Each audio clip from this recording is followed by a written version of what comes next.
بسم اللہ الرحمن الرحیم۔ السلام علیکم۔ آج کی یہ ویڈیو ہر اس نوجوان بچی کے لیے ہے جو کسی یونیورسٹی، کالج یا کسی بھی تعلیمی ادارے میں پڑھتی ہے۔ انشاءاللہ اس سے بہت کچھ سیکھنے کو ملے گا۔ ایک دن میں یونیورسٹی کے گیٹ سے نکلی تو اچانک ایک نوجوان میرے سامنے کھڑا نظر آیا۔ وہ میری طرف ایسے دیکھ رہا تھا جیسے مجھے پہچانتا ہو۔ میں نے اس پر کچھ توجہ نہ دی، لیکن وہ میرے پیچھے ہو لیا۔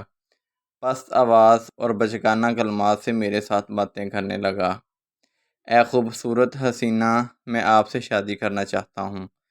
میں بہت دنوں سے آپ کو دیکھتا آ رہا ہوں۔ میں خوف اور ڈر کی وجہ سے تیز تیز چلنے لگی تو میرے قدم لڑکھڑانے لگے۔ میری پیشانی پسینے سے شرابور ہو گئی۔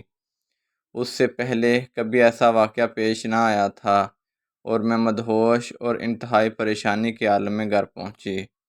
اس واقعے پر سوچتی رہی اور خوف، گھبراہٹ اور بے چینی سے اس رات نہ سو سکی۔ اگلے دن میرے یونیورسٹی سے نکلتے وقت میں نے اسے گیٹ کے سامنے پایا۔ وہ مسکرا رہا تھا۔ میں خوفزدہ تھی، اس لیے کہ کسی کو کچھ نہ بتا سکتی تھی اور نہ اسے کچھ کہہ پائی تھی۔ وہ اب تقریباً ہر روز پیچھا کرنے لگا، ساتھ ساتھ چلتے ہوئے کوئی نہ کوئی ذو معنی بات کر کے آگے بڑھ جاتا۔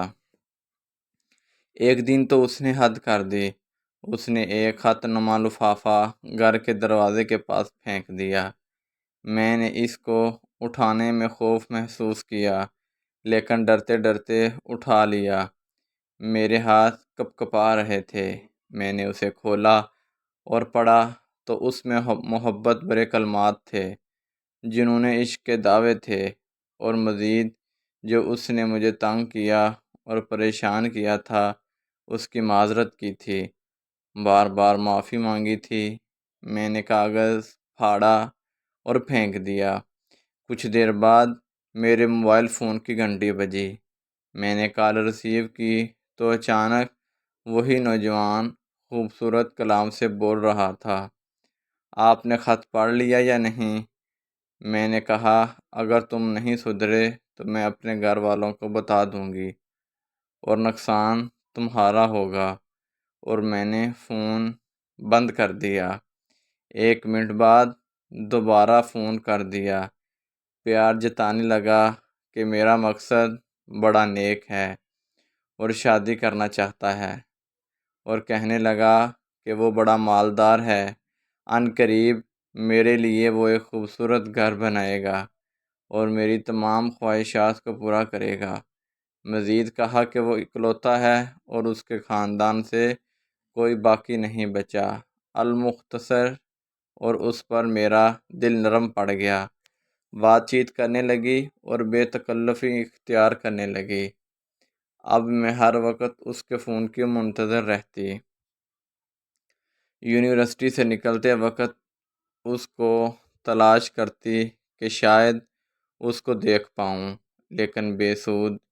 ایک دن یونیورسٹی سے نکلی تو اچانک وہ میرے سامنے تھا۔ میں خوشی سے پھٹ پڑی۔ میں اس کی دعوت دینے پر اور اس کے ساتھ گاڑی میں گھومنا شروع ہوئی۔ میں گاڑی میں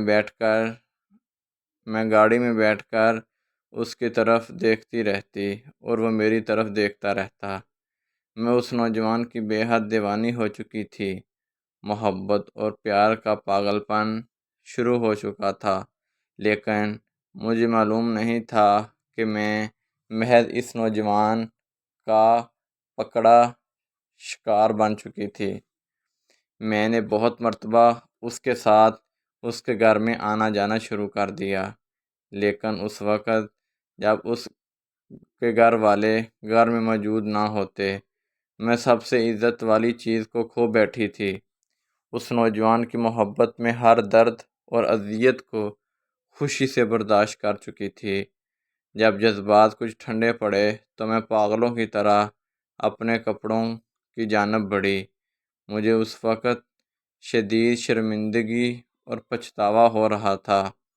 میں نے روتے ہوئے اس سے گلے گیلا کیا کہ تو نے یہ میرے ساتھ کیا کیا؟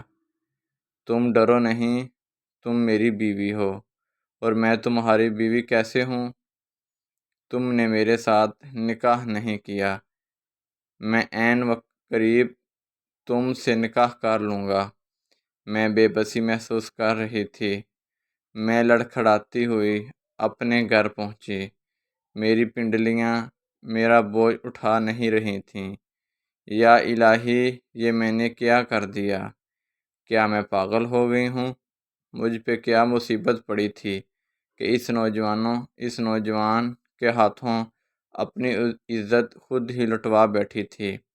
میں روتی ہوئی اور کڑوے اشک پیتی میں نے پڑھائی چھوڑ دی اور انتہا درجے کی بدحال ہو گئی۔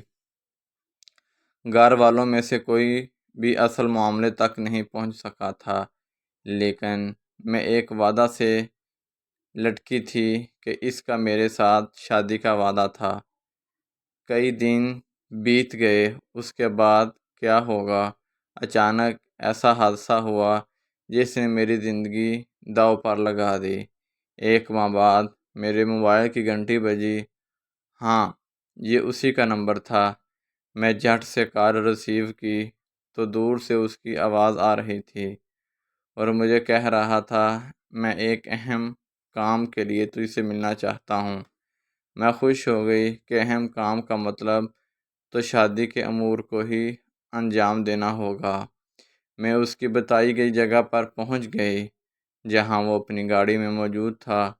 میں اس کے ساتھ ہی گاڑی میں بیٹھ گئی، لیکن یہ کیا وہ تو انتہائی ترش روئی سے پیش آیا۔ اس کے چہرے پر لاپرواہی اور نفرت کے تاثرات تھے۔ وہ کہنے لگا، سب سے پہلے یہ بات ذہن میں اچھی طرح بٹھا لو کہ میں تمہارے ساتھ کبھی بھی شادی نہیں کروں گا، اور ایک شیطانی مسکراہٹ کے ساتھ کہتا ہے کہ میرے نزدیک تمہاری حیثیت ایک طوائف سے زیادہ کچھ نہیں ہے۔ ہاں، اگر تم چاہو تو ہم بغیر کسی قید کے اکٹھے رہیں گے۔ تمہارے بحیثیت طوائف تمام حقوق پورے کروں گا۔ میں نے لاشعوری طور پر ہاتھ اٹھا دیا اور اس کے چہرے پر ایک زوردار تھپڑ رسید کیا۔ میں نے تقریباً چلاتے ہوئے کہا کہ میں سمجھتی تھی کہ تم اپنی غلطی کی اصلاح کرو گے، لیکن تم ایک انتہائی کمینے اور غلیظ انسان ہو۔ اس کے ساتھ ہی میں اس کی گاڑی سے نیچے اتر آئی اور رونے لگی۔ اس نے شیشے میں سے سار باہر نکال کر آواز دی، بولا، تھوڑی دیر مہربانی فرما کر رکیں، میرے پاس تمہارے لیے ایک عمدہ گفٹ ہے۔ تو میں نے پیچھے مڑ کر دیکھا تو اس کے ہاتھ میں ایک سی ڈی تھی۔ وہ اسے بے باکانہ اپنی انگلیوں کے کناروں سے اٹھائے ہوئے تھا اور متکبرانہ الفاظ اور شیطانی مسکراہٹ سے کہہ رہا تھا، میں عنقریب اس سی ڈی کے ذریعے تجھے توڑ پھوڑ کر رکھ دوں گا۔ میں نے انتہائی خوفزدہ ہو کر اور کپکپاتے جسم کے ساتھ اس سے سوال کیا، اس سی ڈی میں ایسا کیا ہے؟ وہ بولا، میرے ساتھ گاڑی میں بیٹھو اور ایک بار دیکھو کہ اس سی ڈی میں کیا ہے۔ میں ڈر اور خوف کی وجہ سے ایک بار پھر اس کے ساتھ گاڑی میں بیٹھ گئی۔ اس نے گاڑی میں لگی سکرین کے ذریعے وہ مکمل ویڈیو دکھائی جس میں وہ لمحات قید تھے جب ہمارے درمیان وہ حرام کام ہوا تھا۔ وہ اس میں ریکارڈ تھا۔ وہ میری حالت اس وقت ایسی تھی کہ جیسے ابھی بے ہوش ہو کر گر پڑوں۔ میرا پورا جسم خوف سے کانپ رہا تھا اور میرے آنسو بے اختیار بہتے جا رہے تھے، لیکن میں نے ہمت کر کے اس سے صرف اتنا کہا، او بزدل، تو نے یہ کیا کیا؟ او گھٹیا انسان، کیوں کیا یہ سب میرے ساتھ؟ اس نے کہا، وہاں پر خفیہ کیمرے نصب تھے جو ہر حرکت اور پست آواز کو ریکارڈ کر رہے تھے۔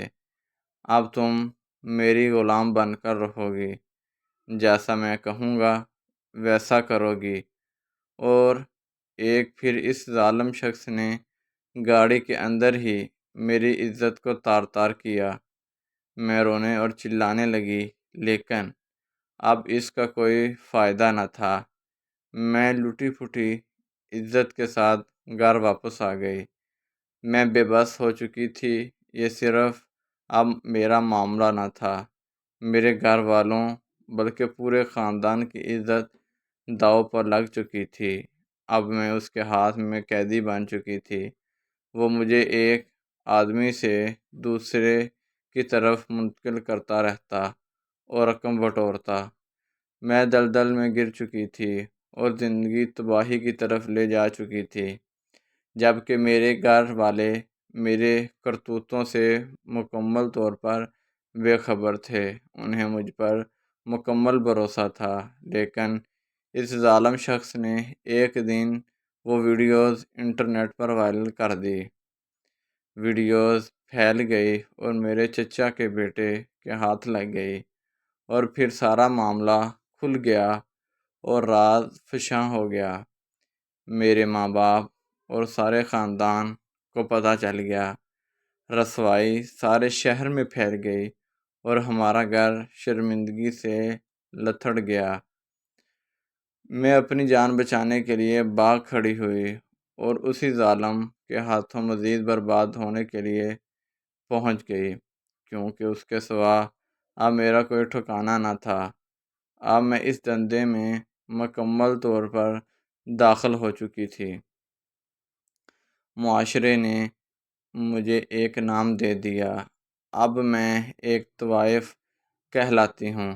میرے شب و روز اسی نام کے دھندے سے جڑے ہوئے ہیں۔ اس دوران مجھے یہ بھی معلوم ہوا کہ میرے والدین اور بہنیں دوسرے شہر نقل مکانی کر گئے ہیں، لیکن رسوائی بھی ان کے ساتھ ساتھ پیچھے چلتی رہی اور میں ذلت میں ڈوبی بدکار عورتوں کے درمیان رہنے لگی، اور اس کا ذمہ دار یہ گھٹیا شخص تھا۔ کسی روبوٹ کی طرح وہ مجھے حرکت دیتا، میں خود کچھ بھی نہ کر سکتی تھی۔ یہ نوجوان مجھ سمیت متعدد گھروں کی تباہی اور اٹھتی عمر کی دو شیزوں کے مستقبل کی ویرانی کا باعث بنا تھا۔ میں اس ماحول سے تنگ آ چکی تھی۔ کبھی کبھار میرا دل ڈوبنے لگتا تھا۔ میں بے بس تھی۔ میرے پاس اس گندی جگہ کے علاوہ کوئی اور ٹھکانہ نہ تھا۔ پھر میں سوچ سوچ کر تنگ آ گئی کہ اب یہاں سے کیسے جان چھڑاؤں۔ پھر میں نے ایک حتمی فیصلہ کر لیا۔ اس کے ساتھ ہی میں مطمئن ہو گئی، جیسے اندر ہی اندر سکون محسوس ہونے لگا۔ اب میرا مکمل انتقام لینے کا ارادہ تھا۔ اگلی ہی رات وہ میرے جسم کے ساتھ بھیانک کھیل کھیلنے کے لیے آیا۔ وہ نشے سے دھت تھا۔ اسے اپنے آس پاس کی کوئی خبر نہیں تھی۔ میں نے موقع غنیمت جانا اور اس کو چھرا گھونپ دیا۔ وہ پہلے ہی وار میں ختم ہو گیا۔ میں نے انسانی صورت میں ایک شیطان کو قتل کر دیا تھا، مزید معصوم لڑکیوں کو اس کی برائیوں اور چنگل سے بچا لیا تھا۔ میرا انجام یہ ہوا کہ مجھے گرفتار کر لیا گیا۔ اب میں پابند سلاسل اور سلاخوں کے پیچھے ہوں۔ عمر قید کی سزا مکمل ہونے میں چند سال باقی ہیں، لیکن میں ذلت اور محرومی کا گھونٹ پی رہی ہوں۔ اپنے فعل بریر اور اپنی زندگی پر سخت شرمندہ ہوں، جس میں سراسر میرا اپنا ہی قصور ہے۔ میں نے اپنا یہ قصہ سپرد قلم کر دیا ہے، تاکہ ہر بھولی اور معصوم لڑکی اس کہانی سے عبرت اور نصیحت پکڑے۔ جو ناکام اور بدنام عاشقوں کے جھوٹے اور بھڑکیلے الفاظ کے پیچھے بھاگ رہی ہوتی ہیں۔ اس کے ساتھ اجازت چاہتا ہوں۔